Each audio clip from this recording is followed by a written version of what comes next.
All right, Paulie, we're about to begin our second town hall. Number two. I've been waiting for this all day. All right, let's get to know some of these folks here.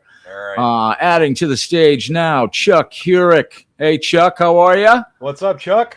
Doing well. How are you all doing tonight? Good. Meet Sydney Prado.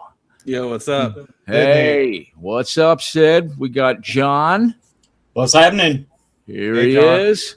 We got Shannon. Hello, Shannon. Shannon, how are you? And we've got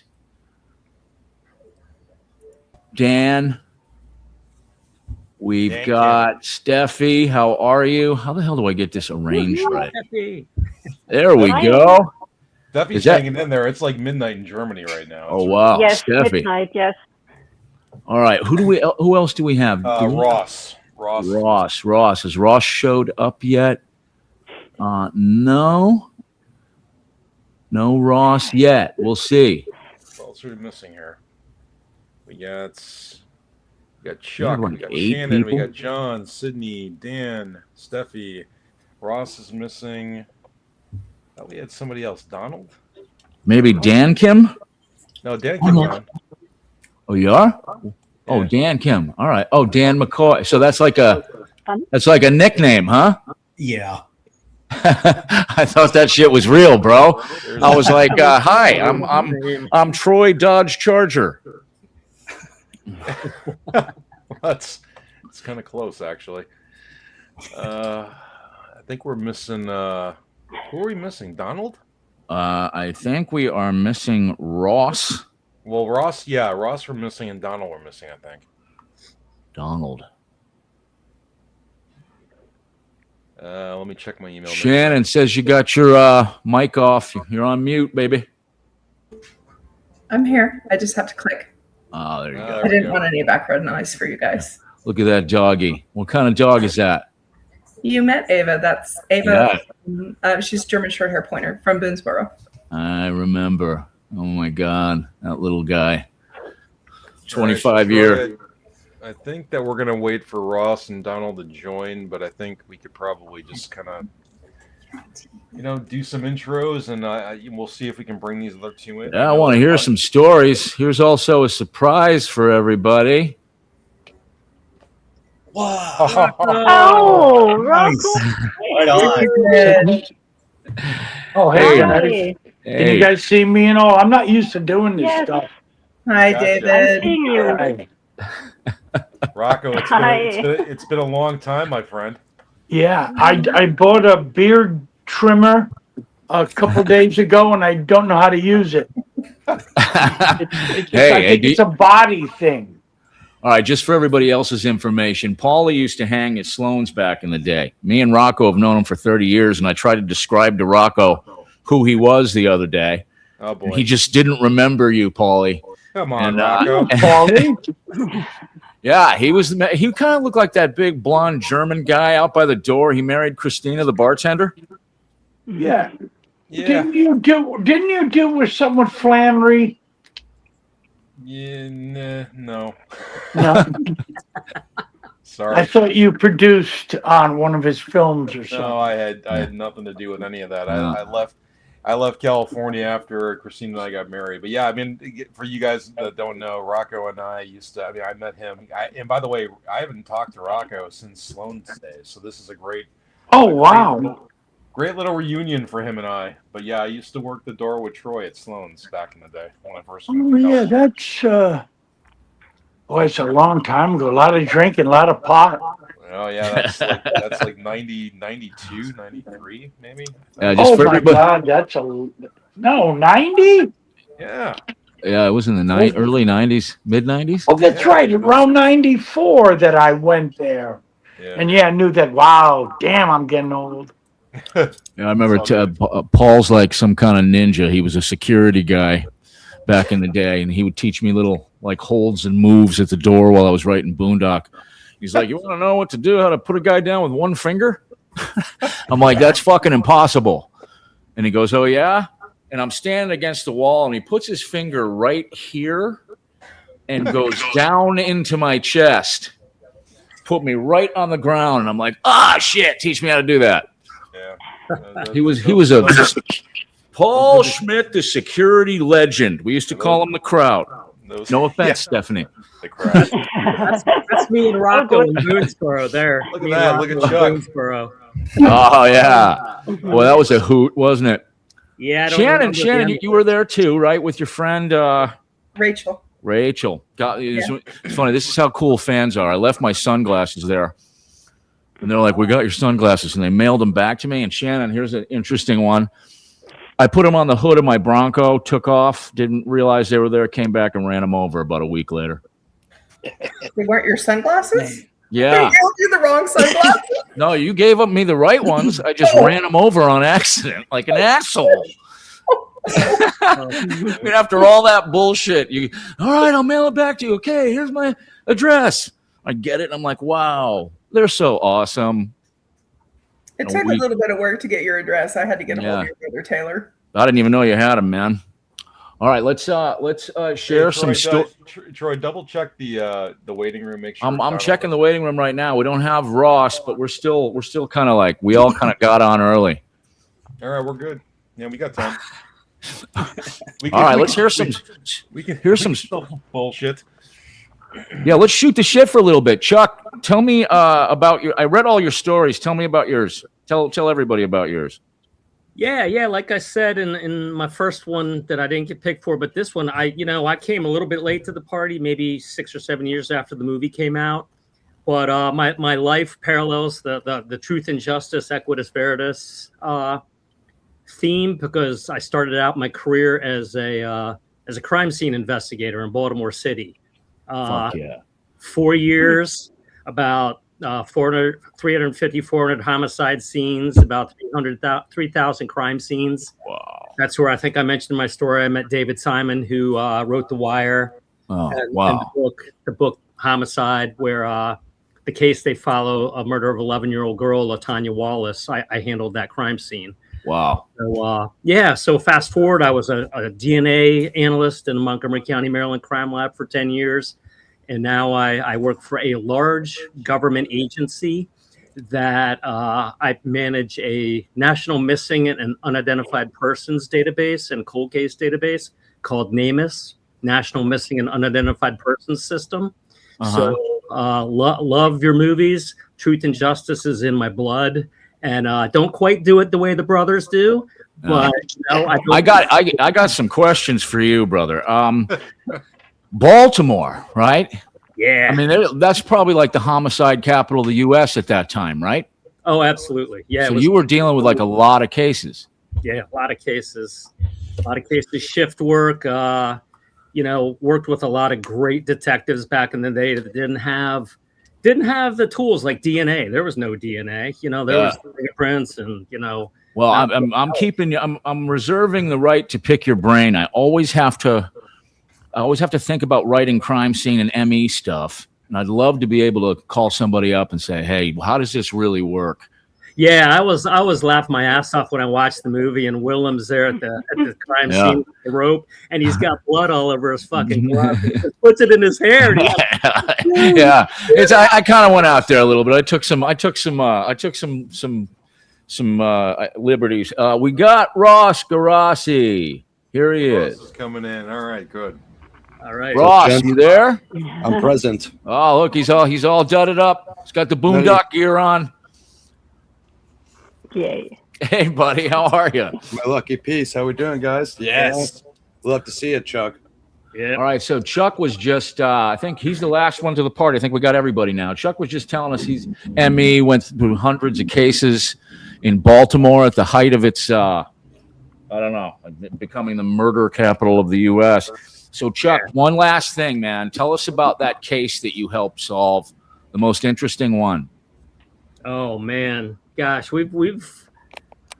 there was a case in Montgomery County where I was doing, there's a serial killer in Montgomery County, and he killed a young girl named Laura Hodling, who was a graduate from Harvard.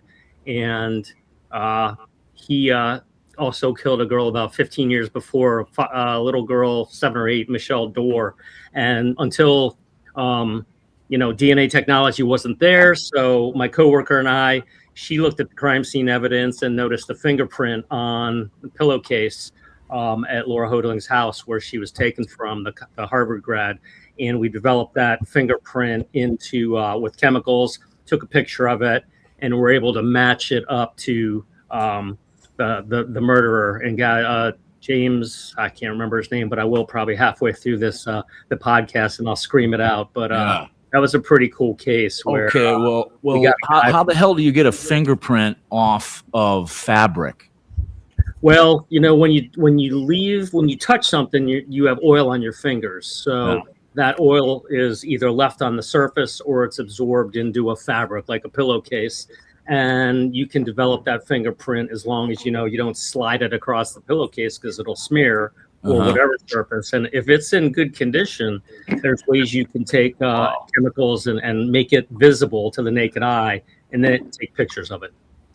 Oh, man. All right. Well, I'm keeping your email. I reserve the right to pick your brain when I'm writing ME stuff and crime scene stuff. Always welcome. Because the crime scenes in Boondock were just us having fun. Yeah. Oh no. It's just, well, it's 1999, so a lot of stuff that we know about today from all those crazy CSI TV shows. So I wonder why anyone commits crime these days. It's like they're gonna fucking catch you, man. They're gonna catch all the. It's one of the things. Like I wrote a book recently, Boondock Saints, Volume 1, and. It's one of the things I go through. Like Connor and Murphy are just urging Rocco, like, why you're going to get caught. They catch everyone these days, So, and it's exactly because of that. All right, let's move on to Sid. Sid, my man. Hey, what's up? Tell us your story.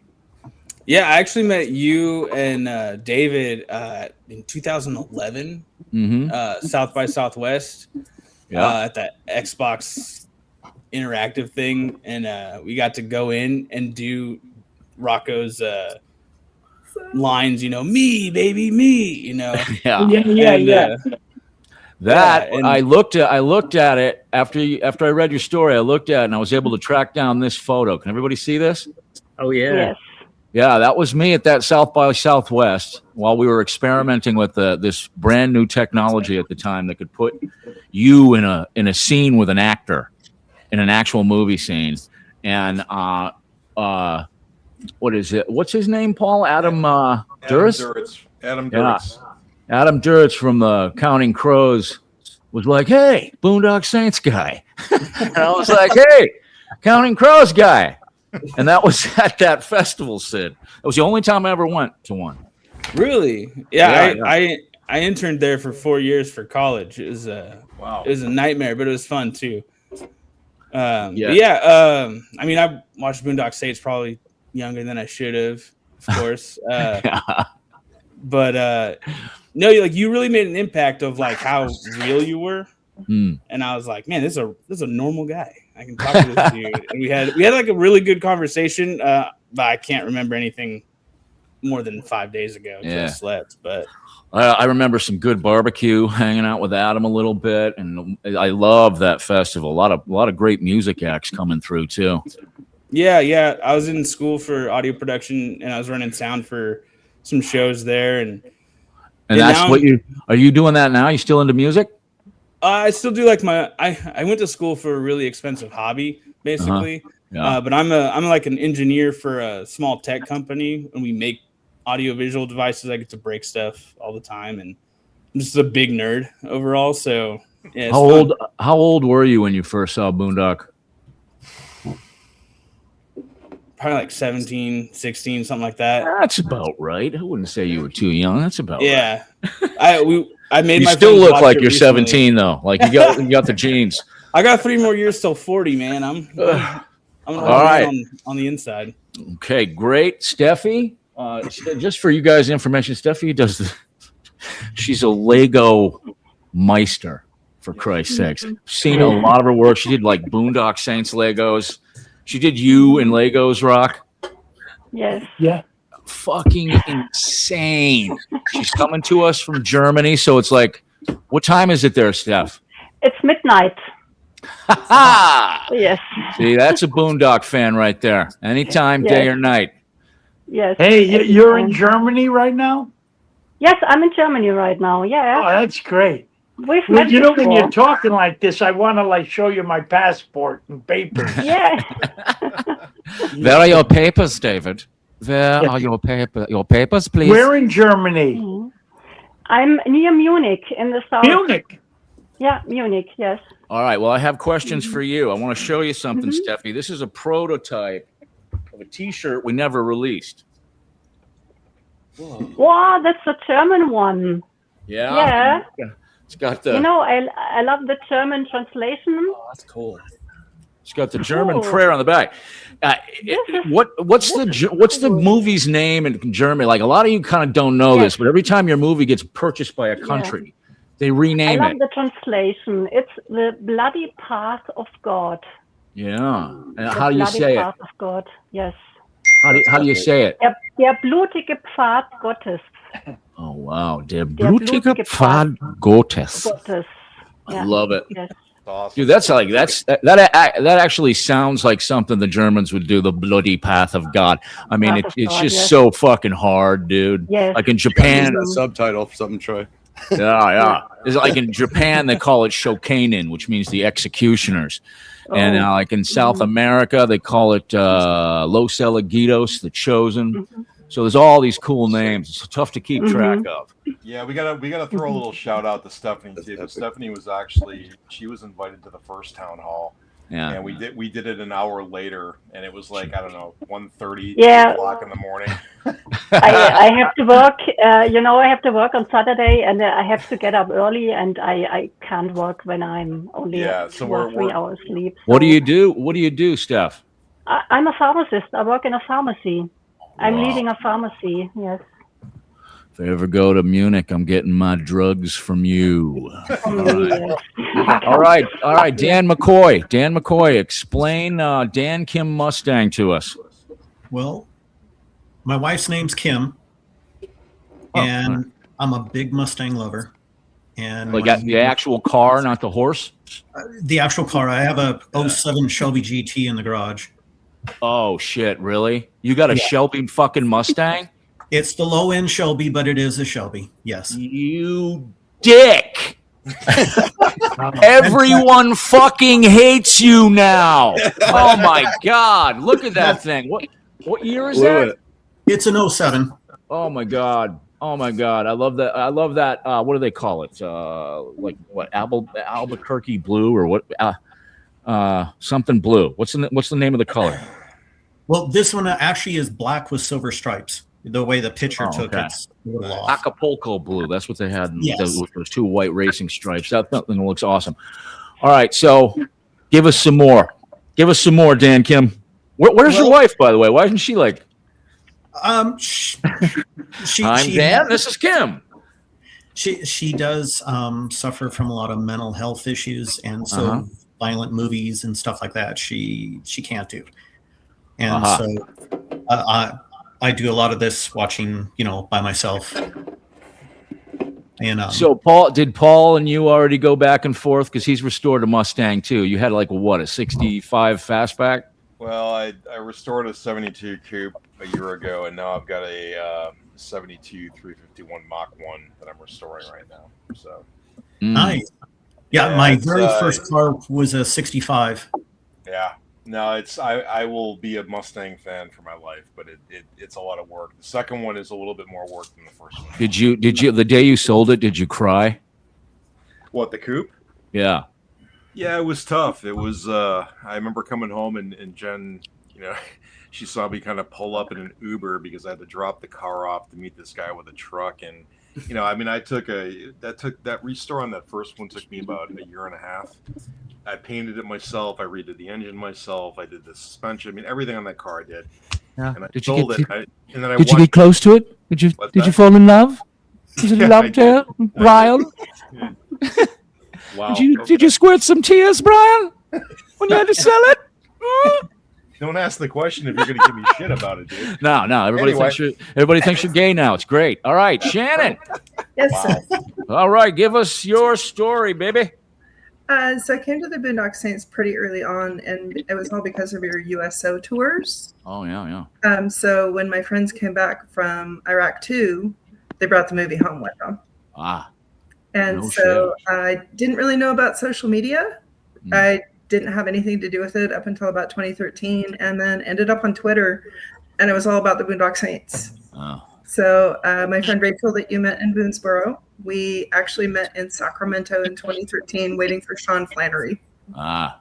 And we've been friends ever since. Shout out to my friend Sherry in Tampa, Florida. Same situation, just friends on Twitter. And there was a pretty big group of us that tweeted at Jason from Walker Stalker and got Brian Mahoney invited to Walker Stalker in Boston in 2014. And so it's just been a wild road and fun. I mean, Boondock fans are, I guess I almost automatically trust them. Oh yeah.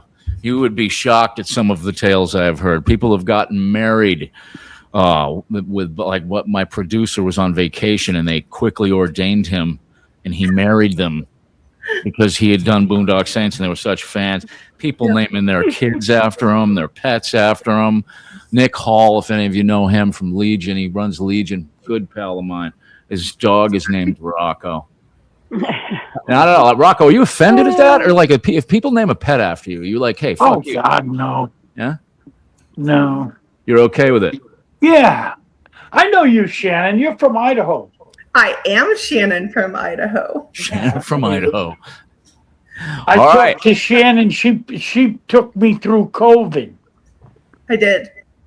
And you know what was so funny? I just want to say that I was so paranoid of dealing with COVID. And it was the one that wasn't that powerful. And I got it. It was a fucking joke. I felt better when I had COVID than when I didn't. But I know I'm not this. I don't know if you remember. It was the one that wasn't that potent. It was Omega. Yeah, that's what it just wasn't. You know, I took the test. I had it. I'm ready to die, and nothing. Wow. Still with us. That's good, Rocco. That's good stuff. Yep. John, tell us about yourself, brother. You want to start at, let's start back 20 plus years ago in Orlando. Got in a big car accident, and the car actually crashed and spun 4 lanes into a tree, and they had to get me out with the jaws of life, and there were 4 sets of imprints of hands on the actual car that pushed the metal away from me. Like, it was crazy. And I came out of that with the left leg separated from my body completely. My right ankle was ripped off. And so they flew me out by helicopter and basically told me by the time I hit 40, I was going to be in bad shape, probably disabled. And 40 came around. There's more to the story. Like, I taught myself how to walk again. I had no friends, no family. The person that was supposed to take care of me took all the money she was given and left me. I was eating like ketchup and mustard packets to fucking survive. Shit. Yeah, it was fucking harsh. I taught myself how to walk again. They released me from that hospital from ORMC. I don't know if it's still called ORMC back in Orlando. But I was addicted to oxys, like Oxycontin. They had me on so much drugs, and they sent me home with nothing, no pain medicine, no fucking nothing. And so I learned how to walk. I trained myself. I got back into my career. I was doing broadcasting with ESPN and Fox News down in Orlando, and I transferred up to Detroit.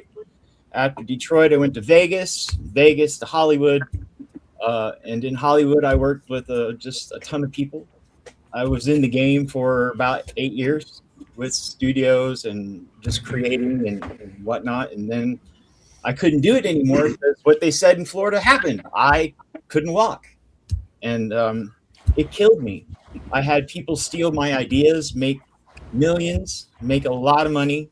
I saw nothing. I was kind of run out of town, if you will. And I moved to be closer to my in-laws.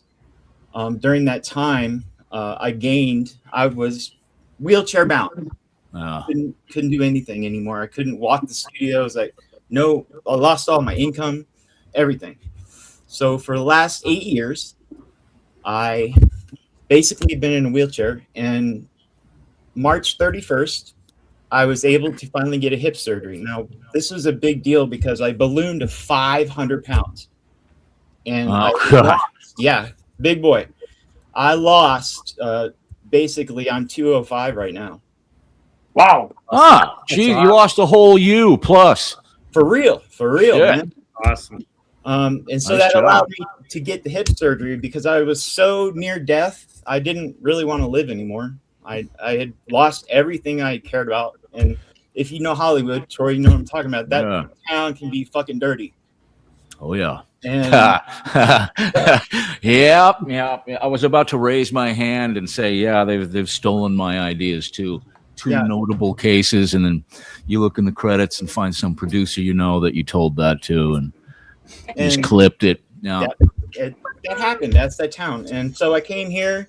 I lost the weight. I got the first hip surgery on March 31st, and it was so bad. It was the worst surgical case in Boise's history. They had never done a surgery more dangerous, and so the doctor. I spent 3 weeks in the hospital, like learning how to walk again. And wait, you're from Boise, Idaho? Not from Boise, but I'm currently here in Boise. Okay, I'm probably pretty sure I know what surgeon did your surgery. Do you mind? Take a guess. Dr. K, Dr. Christofferson. Okay, I know him. Yeah, he's a really good guy. He's an excellent. Holy shit! What a random connection. That's crazy. Yeah. That's fucking crazy, man. Yeah. Why, Shannon? Do you work in the medical field? Most recently, I worked in the operating room at St. Alfonso's in Boise. Yeah. What? I know, John, your face. I was like, wait a minute. He just said Boise, Idaho. Did I hear that right? Yeah. Well, wouldn't it be something if you were in on his surgery? I was not. If it was recent, I was not. But I know the doctor. Yeah, and I know. Really great care, really great ortho surgeons, and I'm very glad you got your hip surgery. Yeah, that's a small world, right? That's a hell of a only story, John.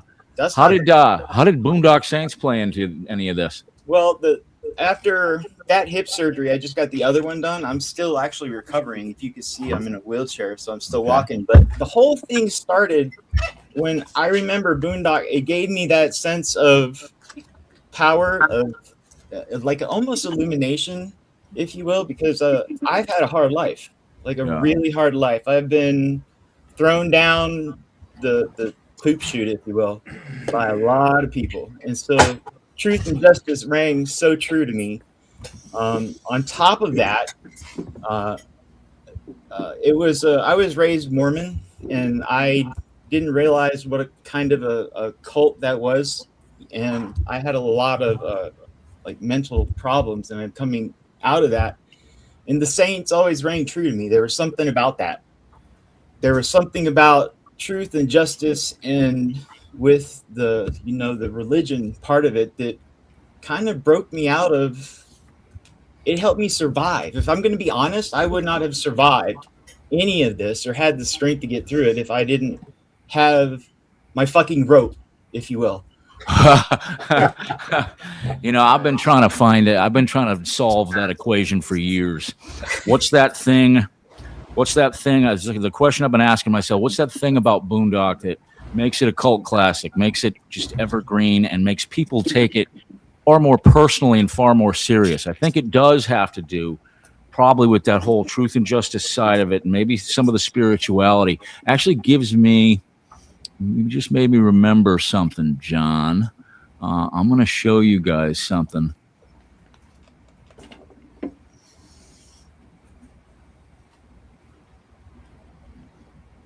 Whoa. Hell yeah. That's cool. There is a Boondock Saints motorcycle club. Get out of here.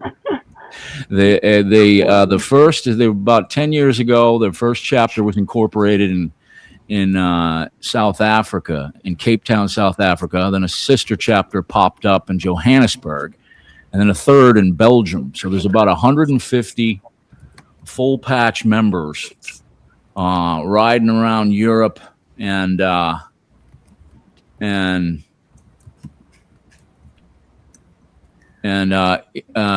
Africa. and we're going to be doing a town hall just for them at some point. So that is like, that's one of those things. It's like, why? Right? I always ask myself that, like, why does this happen with this particular thing? You know, there's restaurants, and there's a bar called the Boondock Saint in the French Quarter of New Orleans. Been open for 20 years. You know, they play the movies on a revolving 24-hour loop in there. I got the compass from there. Can I tell a story, Troy? Go for it. We did a show, me, Sean, and Norm did a show in New Orleans. Yeah. And we heard about this bar at the French Quarter. Now, this bar has a movie going. These guys are great, and they love the movie. It's all about the movie. Me, Sean, and Norm walked in there, and you know how Sean's very vocal. He has his he's in character with his accent, and he goes and he's yelling and stuff like that. People are just going crazy. The owner came down. It was really a lot of fun. Yeah, you know, fans have accused me for years of, like, I got nothing to do with that place. And the lawyers called me up one day. They're like, we got to get in on this and, you know, do a cease and desist. And I was like, fuck you. That's the coolest thing in the world. Yeah. Yeah. All right, Ross. How do you pronounce that last name? Geraci or Gerasi? Geraci. Geraci. I was wrong both Geraci is times. the Italian. It's all all right. good. Tell us your story, Ross. Oh man, so I ran an independent hip hop label for a long time. Kind of transferred over into the film side on the YouTube. Nothing on Troy or Rocco's level, but you know, some more independent style stuff. My Sicilian side, my grandfather was a Marine. Used to play cards with Howie Winter every Friday, so you should know that name, Troy. You mean the Winter Hill Gang? Yeah, that's I know that name. Those guys ran. For the rest of you, those guys ran basically the Irish mob out of a auto body. And Whitey wasn't quite what he's said to be. You know, he got that position because Howie got locked up for the gambling machines. So I remember there was. I actually put this in the book, but there was a bar in Southie, still is, I think, called Triple O's, and they thought it was because you know, the three guys that owned it were like O'Flanagan, O'Murphy, and O'Duffy or something, and all it had was like a Schlitz neon in the window. It didn't even have the name of the bar up. They painted the fucking inside of the window black. You'd walk in there, it was like a bunch of vampires were like, shut the fucking door, right? And but the its real claim to fame that a guy died by stabbing in there. 3 dudes died by stabbing in there in the first month of its opening. Okay. So that kind of place. I know a lot of myths and legends about Southie and Whitey too. I mean, what'd you think of Black Mass? I thought it was okay. I've heard you mention it in interviews before. So that guy that wrote it is from like Virginia, right? Yeah. The version I prefer is that Brothers Bolger book. Howie Carr. I thought that nailed it. I actually attempted, writing like a Winter Hill script based on Brothers Bolger. It's still in its infancy, but that was my one attempt at that. But obviously, you know, studying the Boondock script helped out along the way. But I do a true crime show about the Zodiac crimes of the late 1960s called the Zodiac Files on YouTube. So I definitely want to talk to you, Chuck. If you're in the know. I just made the deal on a serial killer thriller that I wrote called The Blood Spoon Council, all about serial killers. I dove into that for like 2 years of research before I started writing. Who do you think the Zodiac was? So I don't think it's a known. I don't think it's a known suspect. I mean, all the ones that are out there named have kind of been turned over. So probably just an unknown person that, you know, just one unknown person. That's what the handwriting matches. Doesn't seem to be Arthur Lee Allen. That's the subject of the movie Zodiac by David Fincher. Excellent film, but it's based on the book by Robert Graysmith. So, you know, Graysmith has his issues with creative liberties he took in that narrative. Yeah, you know, like as a sort of writer director, that's one of the ones I wish they had come to me on, Black Mass. You know, said, hey, do a polish on this or write it or something. I would have loved to have been involved in that one, man. Yeah, I think so he would have been the perfect director for that. It's such a Ponzi artist thing too, because like you watch it, and he did such a great. Johnny Depp did such a great fucking job, and so did everybody else. Extremely well acted, but I just kept seeing, like, oh, I would have done this, and all these opportunities kind of missed. But yeah, I really liked that. You know what's funny that I came across my Instagram feed tonight was a clip where Johnny Depp's eating steak, and he asked the guy for the family recipe on the steak marinade. Yeah, so good. He is so good. Yeah, dude, that was like a frazzling scene. That made me totally uncomfortable. He gives up his family secrets, just like that. It was so good. Yeah, that's kind of the problem with that one. It's like there's a lot more to that Winter Hill narrative, like Troy was saying. But how do you outdo the Johnny Depp performance, right? That's the hard part about that thing. But I would have preferred if a local wrote it, like we were saying, or there's a lot of other people that were. I bet. Do you know who Chappie is? Kevin Chapman. The name sounds familiar. Chappie worked for the mayor's office and the film commission when we did Boondock, and I hired him. Wanted to be an actor.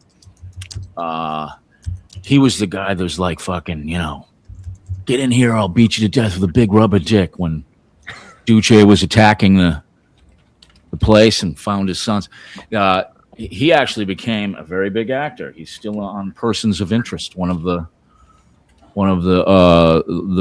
leads. And he grew up with all those guys, Red Shea and Kevin Weeks. Kevin Weeks, yeah. A bunch of scary dudes. He knew them all, Wow. For sure.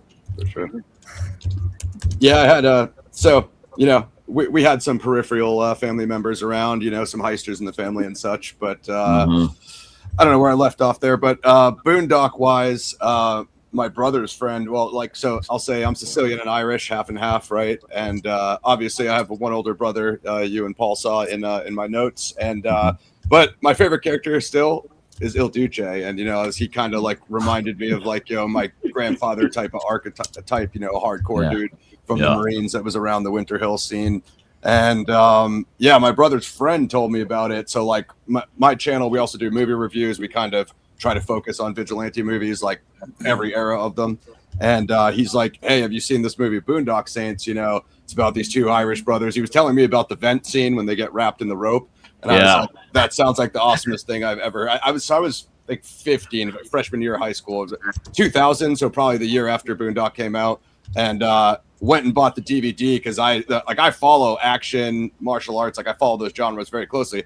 I had never heard of this movie at the time, so DVD era. I'm popping in my computer in my bedroom. I'm watching it on my PC. I'm like telling my brother, like, hey, these two Irish brothers go take out all these Boston Mafia guys. He's like, dude, are you doing your homework or are you watching that action movie? And I'm like, I'm watching this action movie, dude. Like, homework can wait. So just kind of became obsessed. Like I said, Il Duce is my favorite character. I'm trying to control myself because I'm next to Rocco here, and that's my guy, one of my other favorite characters in the movie.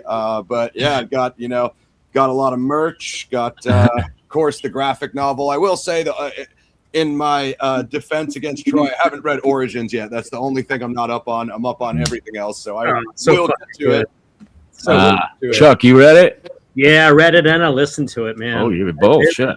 And I like, what I love, you're talking about Il Duce, Ross, and like the backstory you give in that book about how he kind of got to Boston and living in the warehouse and being a leather worker and all that stuff. And that was cool. That could be a whole movie by itself, a backstory on just that. He's got some of that in the graphic novel as well, might I add, Troy. Yeah. It's all just been boiling in my head for the last 25 years. So doing that book, Boondock Saints, Blood Origin Volume 1, it's what's called a requel, right? You started off with some backstory back in the day, and then by the time it hits, it's present day. And it contemplates the idea that the brothers came to Boston. They were boots on the ground in Boston in today's day and age, which I thought was great because I kind of tell the story of how they work really hard, save up a nest egg so they can get to America, especially Boston, because that was the last known location of their mysterious father, who they never knew. And what if, they were coming here for their slice of the American dream, and came and found what's happening today, what we all see going on today here in America. They would not accept that. These things should not be happening here. This place is supposed to be different. But the American dream's kind of crumbling before our eyes. So I thought, what a great time to have them, which kind of brings up another question here that I wanted to kind of just posit and get everybody to comment on. Vigilantism has gotten a serious fucking uptick. It's like everyone's talking about it, especially political vigilantism. And I wanted to see what you guys thought, because there's this resurgence of the film. Boondock has always kind of sold at a certain level because of its cult classic nature, and because people just give it to one to the other. It grows a little every year, but it's just received a sincere spike in watching on streamers and the sales of DVDs. And they called me up and said it's because vigilantism is. It's not like every time you turn on the TV or the internet, that's what they're talking about. So I would kind of like everyone's comment on that and what they think. Chuck, let's start with you. Yeah, like I said, when I told my story, I've been in the criminal justice world professionally since 1995, but the movie strikes a chord because we can't do enough. Police departments are strapped. They're not paying cops nearly what they should be getting paid. Nobody wants to be a cop anymore because it's really fucking dangerous. Mm-hmm. I've got friends who are retired cold case detectives from Boston PD that I communicate with often, and they're like, "Yeah, I wouldn't be a fucking cop today." Yeah. And people see, people have to almost take things into their own hands. I mean, let's go with Baltimore, for example. Even today, I used to live in a neighborhood down there called Fells Point, which is gorgeous. It's on the water, great row homes, nice area of Baltimore. On the weekends, though, man, you don't want to fucking go there. I mean, there's nice clubs, great bars, but when they shut down and you're walking back to your car, people are getting jumped, people are getting killed. And if I was walking down the street, I would feel that the human being in me would feel like I would need to jump in and help them. And if that means I kill them, fuck that. I'll kill them. I think that's almost like a symptom of rising fear. Cops can't even take certain calls in certain areas now, so nobody's coming. You have to do it yourself. And I remember reading how law enforcement developed and evolved. It was, say, the villages of medieval, the UK and Ireland. They would hire a guy that from inside their village to protect them from thieves and murderers. The biggest guy, they'd give him the biggest stick, and they'd all put coppers in a hat and pay him. And that's how the term cop came about. So I realized this was from us. We just realized natural, regular people getting attacked and violence done to them. Said, we got to do something. Nobody's coming to save us. And from there, the police force, eventually taken over by governmental agencies, evolved. It was from an incredibly natural thing, And to me, that's some of the most interesting shit out there, knowing where the hell these institutions came from. And they pretty much all came from the people. It was our idea, all this shit. Okay, Sydney, what do you think of the vigilantism being such a hot topic right now? I'm a Power Ranger nerd, and if those are like the OG vigilantes right there. Uh-huh. I mean, you bring up a good topic about like cops aren't getting paid enough and stuff, and the problem with that is people start taking things into their own hands. But eventually, we're gonna look at like private security in cities and stuff, and that's I don't want to go that route, Me neither. But that's what's going to happen if we don't actually like make a shift. People don't want to be scared to go outside. Good point. Yeah, good point. Steffi, there is something a particular question I wanted to ask you as you are in Germany. Have you seen Citizen Vigilante yet?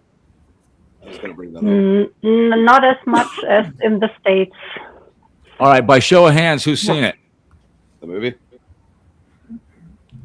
Yeah. All right, so Ross and Sid, what did you think? It was okay. it left something to be desired. I thought Army Hammer had a really good performance. I just watched it the other night, but it didn't give me the punch that Boondock gives me. Good directing, story, and ending needed more, in my opinion. Yeah. Sid, what about you? I agree. It's like I remembered seeing it, and that's about.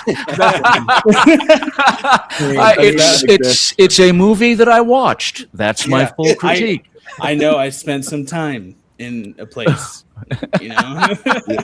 You got to come on my review show. I'll tell you. I'll give you a quick critique. They were obviously having a shitload of fun.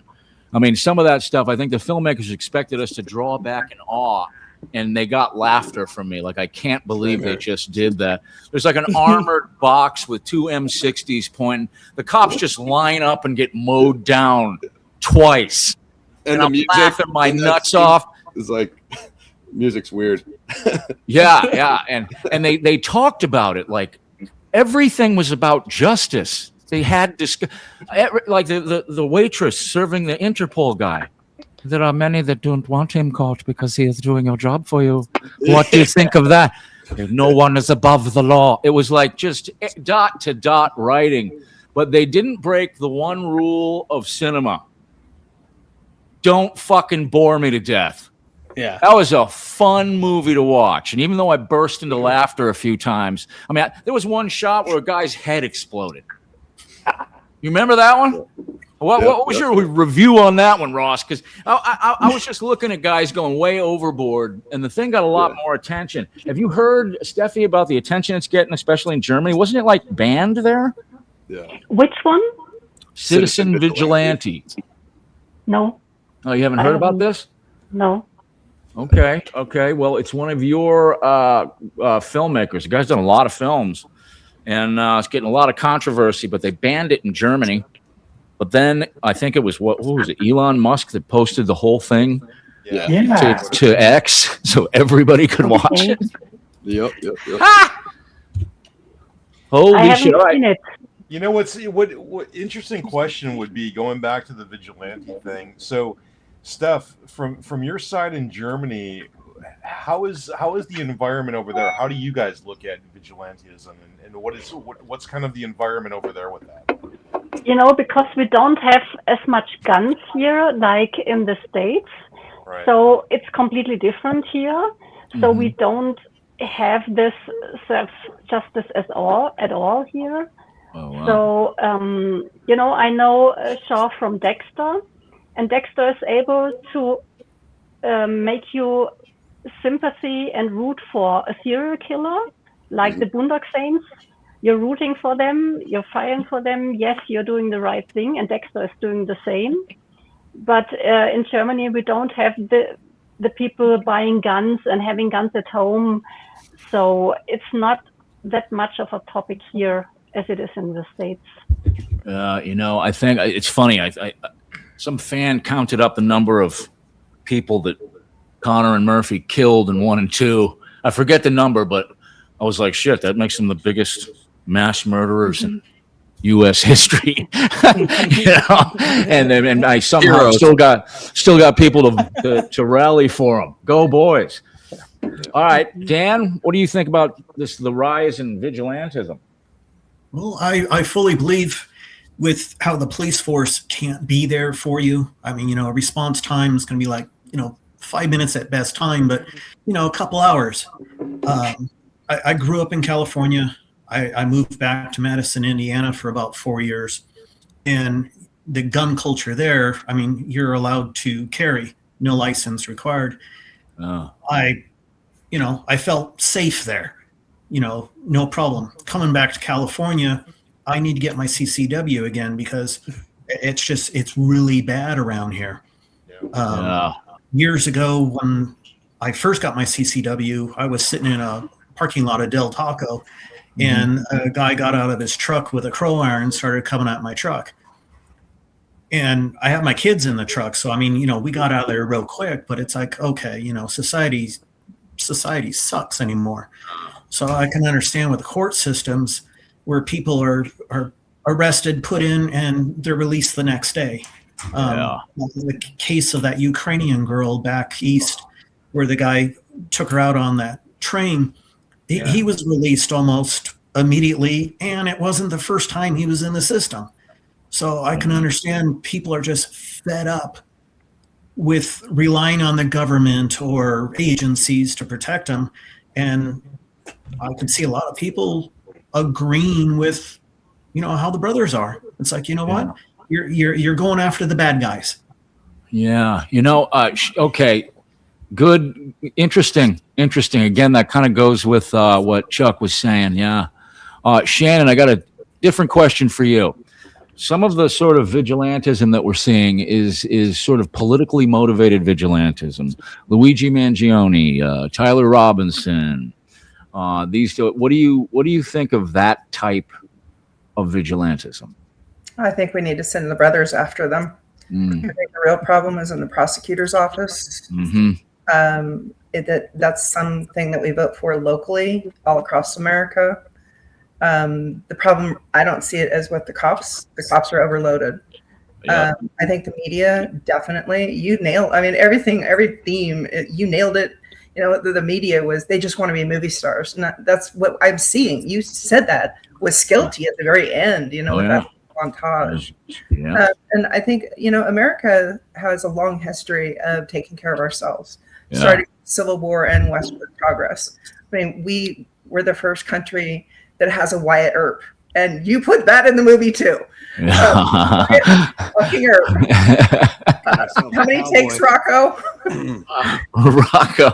Rocco, you just got fucking quoted. Right, but I don't agree with the vigilantism as far as people making a political statement. They're killing innocent people for politics. That's different than killing bad guys because they're bad guys. And so, as a globally thinking, not the whole world, but a larger thinker, vigilantism maybe is going to come back, but that's more of a gathering of putting the posse together and going out and taking care of the problem. I'm still going to call 911. But am I going to defend my house, my property, my friends, my family? Yeah. And I'm from Idaho, which is a lot like Texas. So we don't even have concealed carry. Oh, you don't? Nope, you just carry. And it's completely legal? Concealed or open carry. Yeah, Idaho has been that way for years. Same with Kentucky. Kentucky. You can carry. You just go. I bought one. I don't think you don't need a license here. No shit. Yeah. Florida, Jen and I just got our concealed thing too. Florida still has, you have to get the concealed, but that's awesome. I wish we had that here. I haven't got. You guys are more hardcore than I am. I fucking totally don't have a concealed carry permit. Well, to Dan's point, society's not like it used to be. It's awful. No, I'm feeling. If you name those top 10 things you never saw. Never thought you'd see happen in America. How many of those boxes have been checked off by now? Right. I just you see things almost on a yearly or monthly basis that you're like, oh my God, that happened. That fucking happened in America. Really? John, what do you think? Vigilantism, hot topic. I think that the first thing that comes to mind is people's definition of good and evil.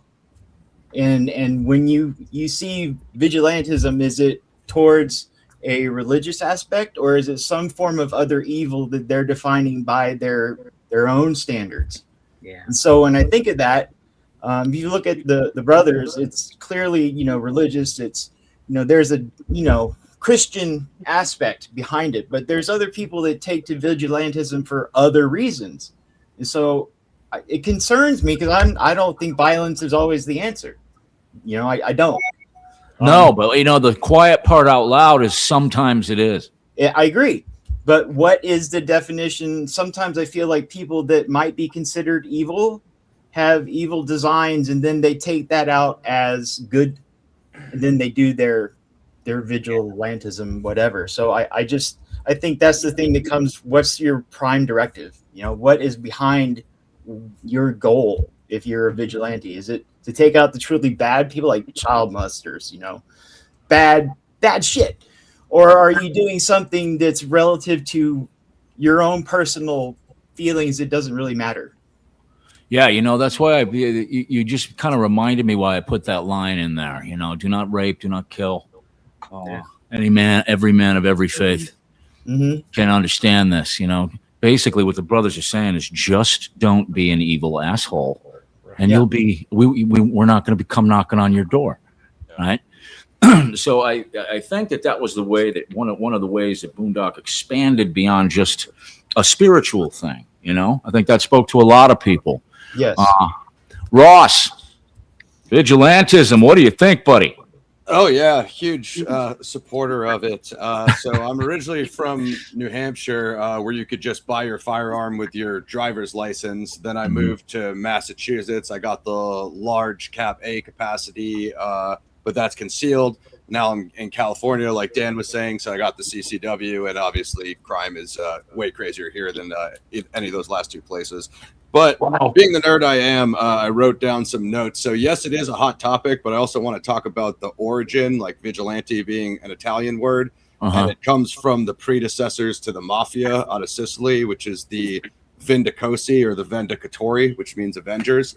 I've never seen any movie like address that point. I think that would work really good for either like a Boondock subplot or even like Bloodspoon Troy of like the actual vigilante origins. And so that is a similar type of thing all these other places where you see the town taking things into their own hands versus the town bully or whatever. That's even the movie of the origin Roadhouse Troy. It's based on that actual guy that was the gangster, and then the town shot him, and everybody said that they didn't see it, so he was like terrorizing the town. So it's that type of thing. I agree with like Shannon's point on the political stuff, but I mean, just to use an example, like the Epstein files, if Epstein or anybody from that orbit got boondocked, would people be saying, "Oh, he was such a good philanthropist"?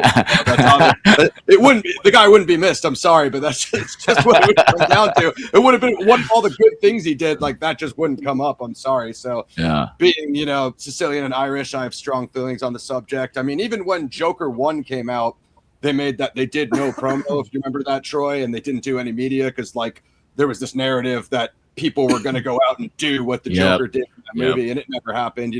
Seeing it again with Citizen Vigilante, but I think when crime hits that boiling point, the public takes matters into their own hands, and that goes back to ancient Sicily. It's really hard to get around. What was the name of that group in Sicily? It's the Vendicatori, which means the Avengers, and there's also another name, the Vendicosi. You look it up. Is that like also related to Vendetta? Similar. It's not exactly related to Vendetta because Vendetta was when the mafia families were killing each other off, like Godfather explains, and like I actually have a character that I think Rocco's family. I need you to back me up on that, Dave, for Boondock 3. One of Rocco's family members need to get that vendetta versus the Yacovettas, but that's besides the point. Just the one missing. Are you Ross? Are you still doing your podcast? Yeah. So we do movie reviews every Saturday on Paradigm Review Show. Like I said, a lot of vigilante stuff, a lot of martial arts, new and old, but mainly focusing on my true crime series. So we're doing it all. All right. Well, I'd love to be on if you'd have me as a guest. Oh, absolutely. I've been pushing for that interview for a long time. Actually, way back in the day when I said I did music, we tried to send one of our hip hop songs to one of your old reps, and they were like, "Troy's not accepting unsolicited music right now." I was like, if I could just get my hip hop song in a movie, Troy would notice me. Didn't pan out, but we're here now. That's how it usually works with reps. Just don't rep anything. Ross, just email me and we'll get Troy on the show. Definitely. All right, thanks, Paul. That would be great. I just go crazy for that. Hey, interesting question to you. You guys have all been through your vigilante aspects now, but here's a question I'd like to hear from Rocco, just because I haven't talked to him in like 25 years. But and by the way, he remembered Shannon from Idaho, but not me. But anyway, regardless, I saw Shannon from Idaho about a year ago. So here's an interesting question, Rocco. So when Troy cast you to play in the movie, you obviously knew the script and you knew the concept.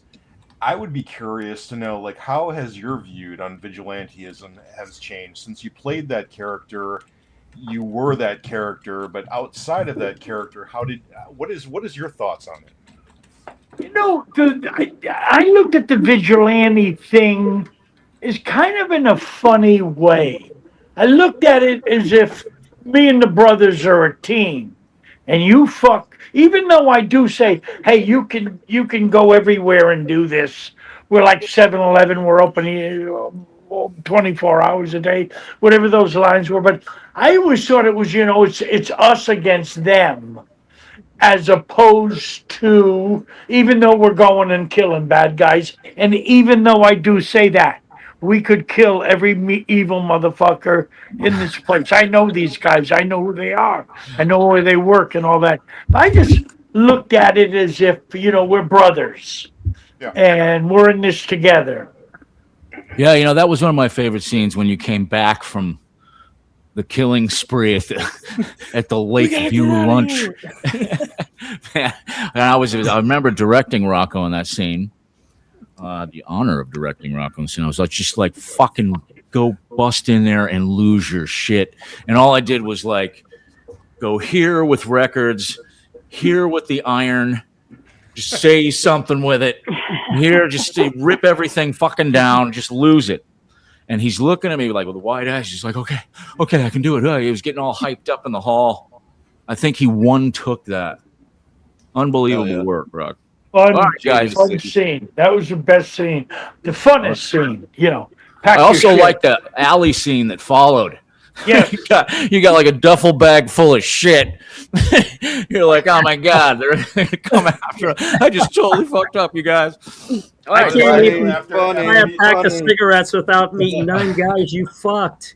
Yes. My alternate pack of smokes. My alternate line for that, I was developing lines for that when I was writing the script. My alternate one was, if I bounced a Super Bowl at a Celtics game, it hit 9 guys in the head. You fucked. The cigarette is better. Yeah, I like it better. Yeah, smokes is more universal. Honestly, after all the years I've known Troy, that I will tell him this. The funniest part about that whole movie to me is Rocco in the mask with all the holes cut out of it. Yeah, the nose. It was so good. It was so subtly good. I remember when they came with that prop. When they came with that prop on set, it didn't look fucked up enough. So I took it, just started fucking ripping it with my fingers, and Rocco put it on. I was like, "Yep, that's it." And action. All right, guys, let's do our little raffle. Somebody's winning a cross today. Somebody's winning this bad boy right here. All right. So let's do it. Everybody, cross your fingers. We got John going in. Sid. What am I holding these upside down? Yeah.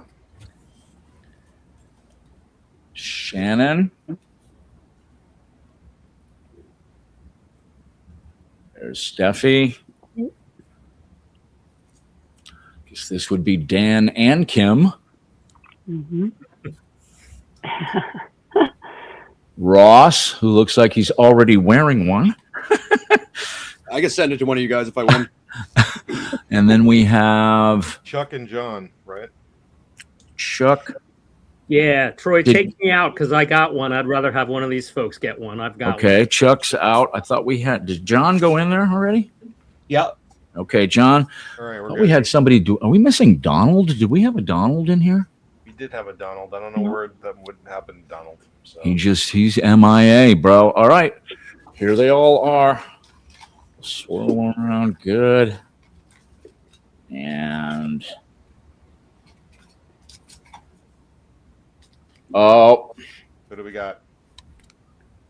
We got Dan and Kim. All right, nice work. All right, so go ahead, Paulie, and get me the address. I'll get this right in the mail. Yep. And we have one other thing. This is a bit of a surprise, guys.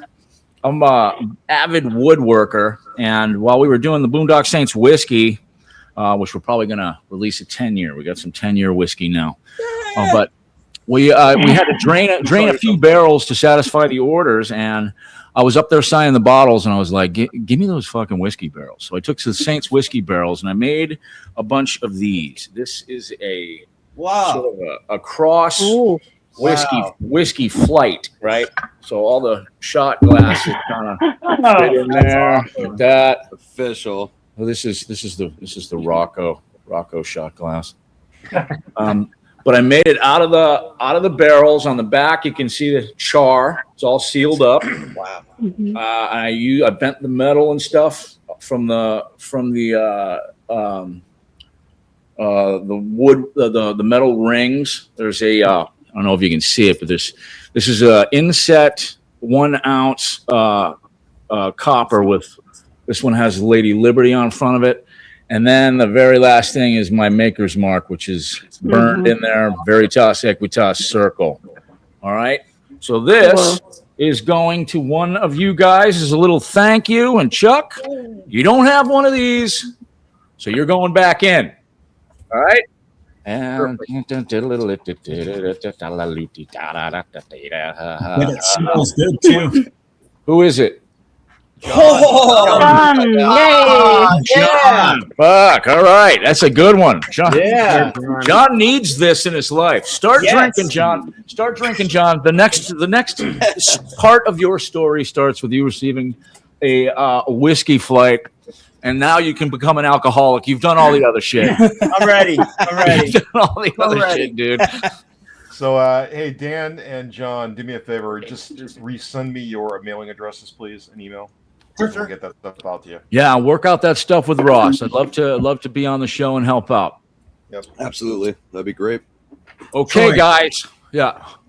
A while back, you asked how I was able to get the heroin pack. Oh, that's right. The what? He's the one that has the heroin pack. Oh yeah, I saw that. Remember? Oh yeah, we gotta hear this. In one of these. Oh hell yeah! Shit. Genius. Oh my God. Yeah. That's awesome. So Nobody tell. How did you get it? Years ago, the Boondock Saint store had an auction of props from Part 2, and I won the police scene, the squad room scene with Julie and the detectives, where they had all the pictures on the back. Yeah. So I have all of those pictures from that scene, and when they sent me that packet, this was included in it. They gave it to you for free just because you won the thing. Yep. Awesome. That's a good way to end this. Fucking Dan McCoy. Hey, Dan. Yeah. You know what would be a better way to end this? Why don't you raffle off with us your Mustang? Hey. You never said Rocco was a genius, Troy. Yeah, before we end this too, I got to show you one of my favorite pictures from Boonesboro. Oh wow, yeah, you sent that. I saw that. Beautiful. No, Troy, I do have one other question for you. Go ahead. For me, yeah. Okay, so in the first film, you have El Duce and the brothers shooting at each other. I mean, there's hundreds of rounds going. Is there a specific religious intent of how the father was not killed and the brothers were not killed, or the sons were not killed? Good question. Well, obviously, I knew where I was going, so they couldn't die. Right. But I thought it was about the most hardcore thing in the world because, you know, I had kind of constructed the history of all this, you know, of who Il Duce was and how he got involved in all this and how the brothers never knew their dad, you know, yet, I mean, isn't it I kind of did a subtle thing there. I wanted to have him be this kind of force of nature, like you guys were talking about, like your grandpa Marine that doesn't say anything. He just walks in the room and kills everything moving, right? So he shows up like that. And isn't it funny how Connor and Murphy, never having met the man, followed in his bloody footsteps? Yep. Without knowing it, right? And then when he sees them, and finishes off the prayer. You know, in the book, I go way deep on that. That prayer has a lot of significance. So if you want to understand it more, get on that. But so it was kind of done in a way of a spiritual kind of grenade. You know, it takes a second for you to get it all right. Here's probably, you know, one of the world's best assassins who only killed bad guys, and then he's got these sons who did the same thing. Yeah, there's a lot of God, there's a lot of spiritual wrapped up into that. So I created it as a way where anybody could look at that situation and get their own different belief system. Because ultimately, there's almost like two types of fans: the believers and the people that are just love the movie. You know, they're either badass Irish vigilantes that just happen to be good at this, or it's God. It's the whole God v man theme, right? So I wanted to penetrate and play with that so much that everybody could sort of have their own opinion, you know? And if both sides started arguing, they'd have just as much ammo against each other, you know? It's like, why does everything go wrong? If it's God, why does everything go fucking wrong every time they go out? And then the counter argument would be because God, you know? Is it plausible to pull a fucking toilet out of a floor and jump off a 5-story building with it? You hitting one assailant, the toilet crushing another who's going to kill your brother? It's not plausible, but it's possible, either because math or because God. Yeah. You know? Yeah. And we again in the book, I don't know why I keep fucking bringing this up. We relive a re-engineered toilet sequence that means much more than it did in a movie. Like in a movie, I've always said it. You got hour and 45 minutes in our case to just get everybody. Do everything you can. There's lots of crap you can't go into. I can't go into Il Duce flashbacks and explain shit. You know, I can't do all that. I got to give them a power chord from the opening all the way to the end where they're afraid to get up and take a piss because they'll miss something. But in a book, I can do it all. And I threw it all against the wall there, guys. So big recommend. And the fan recommend is to go with the audio book, which I received unexpected praise for. I narrated the whole thing myself. It's awesome. Like I'm halfway through it. Outstanding. It's going to take you another year to get the other half. That's like the longest audio book. 17 and a half fucking hours. It's 3 times the size of any audio book. Sorry, I just really enjoyed reading it and listening to you. Oh, wow. And I do have to give you a little bit of credit because your Irish accent is much better than Norm's. Don't tell Norman. I mean, there's been a bunch of fans that like criticized him from the beginning. You know, it's funny. He's wonderful. Yeah. During the audition process, the reason I became like, you know, dead set on Norman was because he has a James Dean quality. The camera fucking loves him. He could be in a scene not saying shit, and an audience of viewers going, what the fuck is that guy thinking about? What's he about to do? So he had that kind of X factor, whereas Sean is just a fantastic actor, right? His accent's perfect. So, but yeah, just so brave of you to say, Shannon, but there's a lot of agreement out there, you know? But I did really enjoy reading it and listening to it at the same time on the Kindle. Oh, really? It was even better that way. Wow. So the Kindle app comes with your audio recording. Okay. What made that experience different? I think it's just my age. I'm born a reader. I love to read. It makes the story stick better in my head. It's almost like reading. Do you put your TV on the subtitles? Yeah. I don't know. I don't like it that way actually, but I mean, it just added for me. It added depth. So it engages 2 different parts of your brain. I'm wondering what you have. I got a question for you on that one, Shannon. This is just out of my own personal interest. There's a lot of fans that are kind of comparing the experience to the first time they watched Boondock 1, a different thing. How was that for you? so having been in Boondock 1 for more than almost half my life, reading the book and listening to you just added so much more to the story.